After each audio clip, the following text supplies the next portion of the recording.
Heavy Road Train. My name is Charlotte and I'm going to take you on a bit of a tour around Banham Zoo. But before we set off, I do just have to ask, can we make sure that we remain seated whilst the train is moving around and keep any arms and legs and tails, if you have them, inside the carriages for me? But if you guys are all ready to go, I am ready to go, so let's set off.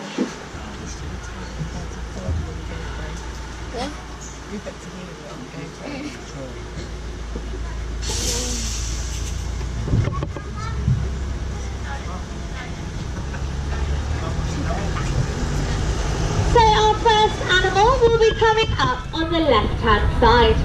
It'll be our blue-eyed black lemurs, one of the most recently discovered species of lemur. Unfortunately, they're probably going to be one of the first to go as well, because they are critically endangered. Our male's on the outside, just on the window. He's black in colour, and he lives in there with his girlfriend, Belle. On the left, you might see two of our gelada baboons. They're our latest arrivals here at the zoo, and it's really important that they get used to their brand new enclosure before they're introduced to the rest of the group, who can be seen on the right hand side now. Now the largest one, who has got the perfect funky hairstyle, his name is Malachi, and he is actually dad to the other three on the outside with him. Gelada baboons come from the rocky gorges of Ethiopia, and they are considered to be the most terrestrial primate after humans, meaning they spend most of their time on the ground. On the right, that long yellow building, that's our marmoset and tamarin house.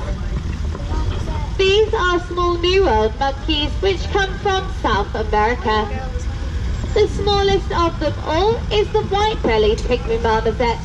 Including its tail, it can get up to 11 centimetres in length, which is not much bigger than your mobile phones. But on the left we have a stunning silver fence. You might be wondering why I'm pointing that out. That's our latest project here at Banham Zoo's Project Sea Lion, because we do hope that later on in the year our brand new enclosure will be home to some Californian sea lions. On the left we're going past Keeper's Kitchens, and their neighbours just on the shelf together there are our black howler monkeys. The black one's just outside on the branch there. Now howler monkeys are the loudest residents of the zoo, and they can be heard up to 8 kilometres away. On the right we're going around the outside of Penguin Cove, going to our black-footed penguins, and behind Penguin Cove, to the right, that big green building, is our subtropical house, Eureka. Inside Eureka we have free-flying birds, including the largest pigeon in the world, the Victoria Crown pigeon, free-flying butterflies, titi monkeys, tortoises, fruit bats, Azara's agoutis, and my favourites, Flo and Santos, are two-toed sloths. Now sloths are famous for being slow. In fact, they're so slow, you'll only find them on the ground for a couple of reasons. The first is that they're changing from one tree to another, and the second is that they're going to the toilet. Now because it takes sloths such a long time to get down to the ground to go to the toilet, they only go once a week. On the right we have our farm barn, home to a variety of domesticated animals, including our llamas, Tasha Bronco, our donkeys, Vinny and Violet, our cooney pigs, Edward and Jacob, and also our guinea pigs, rabbits and rats. On the left we're going past guest information. Any questions you may have about your time here at the zoo today, like adopting one of our animals and having your name outside their enclosure, or upgrading your ticket to a seasonal pass, if you head in there, one of our members of the team will be able to help you with that. On the left now though, we're heading down under. Might just quickly get to see a couple of our red kangaroos before they jump off indoors. Our emus are also running around for you guys as well. emus are of course flightless birds, but they can reach speeds of up to 40 miles per hour. They use those little wings of theirs, which they do have, to balance themselves whilst they're running around.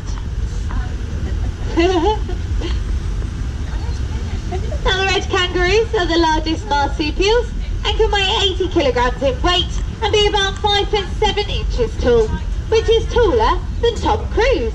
Oh, outside, if you look slightly back on yourselves, eating some of the plant there, that's our smallest species of deer.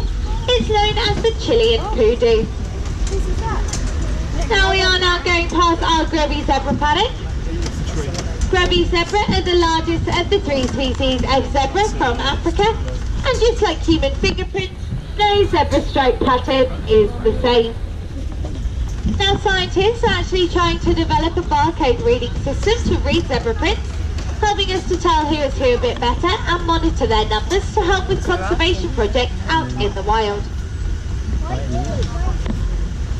Now stallions, which are male zebras, are thought to be the herbivores with the largest territory in the world. This smaller path on the left would lead you to our Pallas cats and our ocelots. We're now making our way past the snow leopard enclosure now. We have 2 snow leopards here at Banham Zoo, and their names are Ennis and Rocky. There's a feeding talk here today at 4:15 if you're wondering what everyone is doing. In the second window along, no, she's gone. Oh, lying down on the floor just in the middle there. Now, Rocky and Ennis are really special to us. They're part of our breeding programme. 6 years ago, those 2 had 3 beautiful little cubs. Their next door neighbours are the cheetahs, famous for being fast, and if you carried on going straight, it would take you to our Amur tigers. There's a feeding talk for the tigers at 4:30.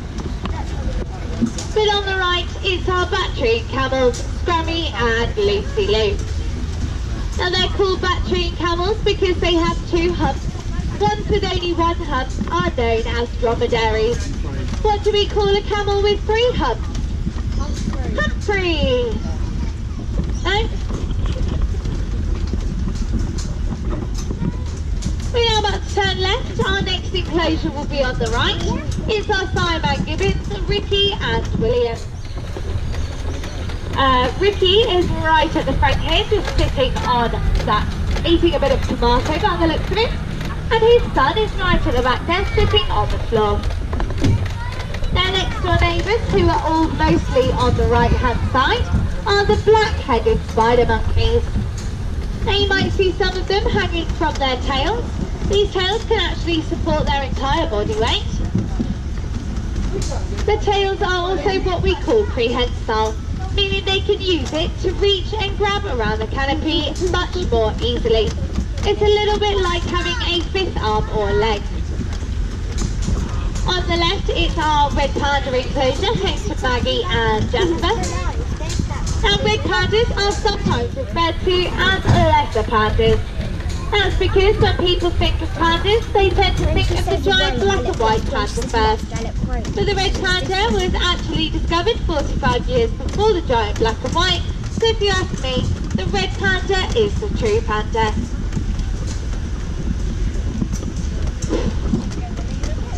This path down the end is going to take us past an enclosure which is known as Lemur Encounters. It is a walk-through exhibit, meaning you can get a bit closer to 2 of our lemur species. Just by our keeper there and on the fence, they're known as red-ruffed lemurs. They're very noisy animals and they like to build nests. It's thought that the building of nests enables them to have more young, whereas most lemur species tend to have 1 or 2 young and carry them around on their backs.